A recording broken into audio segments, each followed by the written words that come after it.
says makes sense. What he did makes sense. Who he was makes sense. And the more we check him out, the more we appreciate that.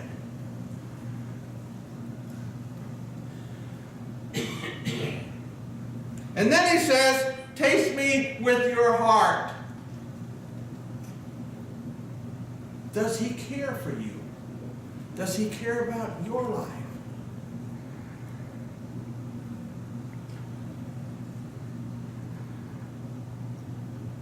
I am so thankful that he does.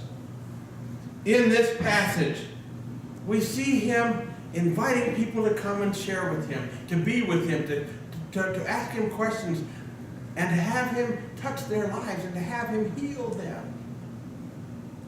Yes, he cares about you.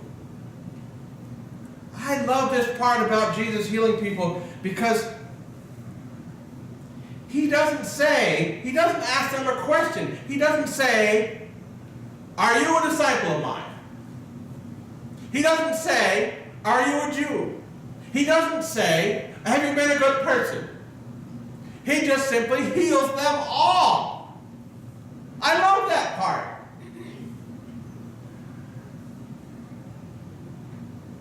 And the reason he did that was because he cares for them. The reason he did that is because he cares for you. He answered their questions. He was willing to bless their children. He loved them and demonstrated it over and over again. So taste him with your heart and you find out he loves you. Are you excited about the next one? Have you figured it out already about the stomach part? I figured you're way ahead of me on this one. Taste him with your stomach. Now there's the obvious thing about he fed the 5,000, right? So you can understand where that came from. But this is the symbol of your physical. You can taste him physically. You can experience him. You can see, does it work? Is it good?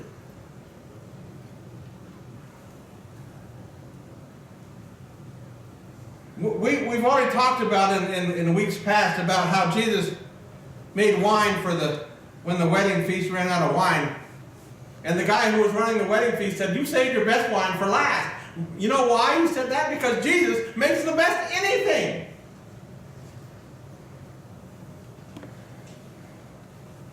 And I was thinking about where'd Vicky go?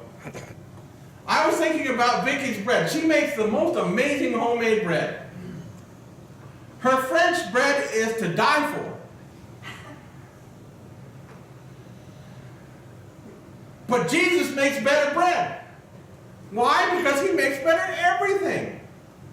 And when he took whatever bread they had, blessed it, and passed it out to 5,000 people, you know what everybody was saying? This is the best bread I've ever had.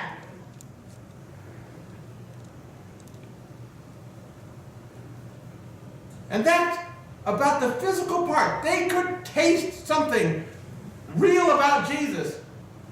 And they could say, and I'm sure they did, this is good.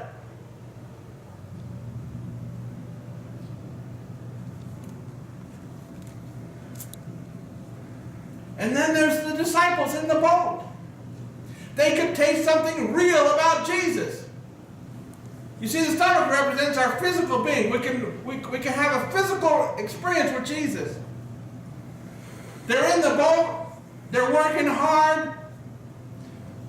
A lot of them are fishermen. They know what it takes to get across the Sea of Galilee. They're rowing like with all their strength. And suddenly this guy shows up beside them. Now, I don't know about you, but I would have the same reaction that they did. People are not supposed to walk on water. Well, actually, I've walked on water many times, as you have being in northern Vermont. But in normal conditions, you don't have people walking on water. And Jesus walked up beside them saying, hi, how you doing? And they went, ah! And he said, chill out, just me.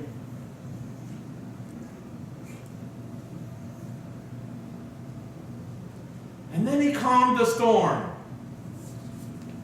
Quick, turn to the front of the bulletin.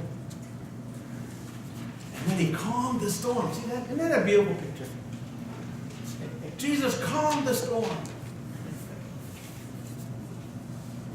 Why? So that they have some physical thing to relate to. When Jesus says, trust me, they can say, I saw him calm the storm, and I can trust him. He fed 5,000. He calmed the storm. He healed the sick. So that anybody who was interested at all could have a personal physical experience with Jesus and know that he was good and know that he had something good to offer.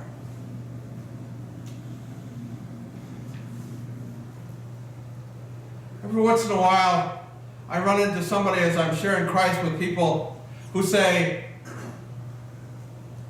well, if I can't see it, if I can't touch it, I don't believe in that.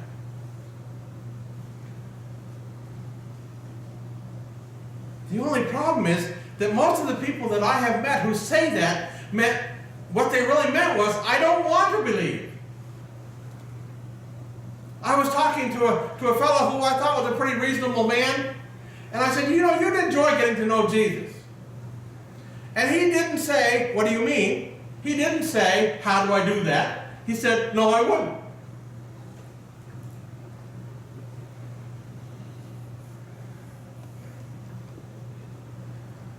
And you get back to, if I can't see or touch, then I won't believe. You know, there's a recorded place in the Bible where somebody said that. His name was Doubting Thomas. Except that he had a good heart.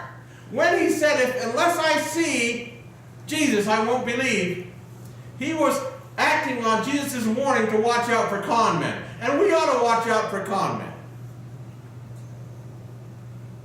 But when he said, unless I see him, unless I touch him, I won't believe, Jesus didn't get on his case. He appeared to them and said, hey, Thomas, come over here. Do you see me? You touch me? Believe in me. And Thomas said, I do.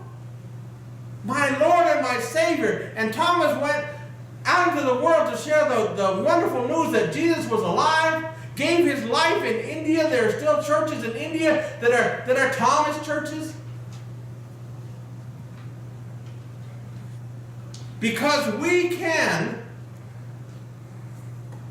physically and in this real world experience Jesus. He says to them, you can experience me.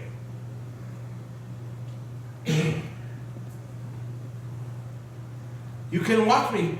You can taste. See, that's where the stomach came from. You can taste my bread. I give it to you. I share it with you. I care about you, and I'm sharing it with you. You can taste it. Calm the storm. You can see me in action. You can see what I can do, and you can trust me. He healed everyone who came to him. Do you realize that we can't do that now? With our latest technology, with our latest medications, with our latest everything, we cannot heal everyone who comes to us.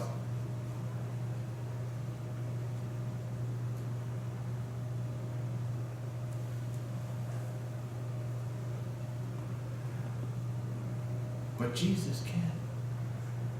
So they can understand. So they can know from a physical point of view that he is who he says he is. And it's interesting because at his trial, they began to bring up accusations. And he says, I have never done anything in secret. It's all out there. I want you to know. I want you to experience it. I want you to know for sure that I am who I said I am. I've not done it in secret. Ask anybody who heard me. Ask anybody who saw me. Ask anybody who was healed or raised from the dead. And they had that same response as that man who I told that he would enjoy getting to know Jesus. They would say, we don't care about that. It wasn't that they couldn't experience Jesus, they didn't want to.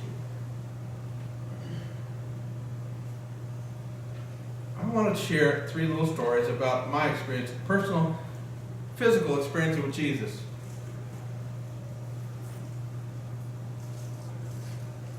And it was a men's Bible study that got me thinking about this because I shared that one with them Tuesday night.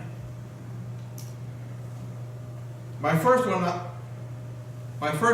physical experience with Jesus, and I've shared this with you, but it's so cool, I got to share it with you again. I went to Craftsbury Academy and I walked to school.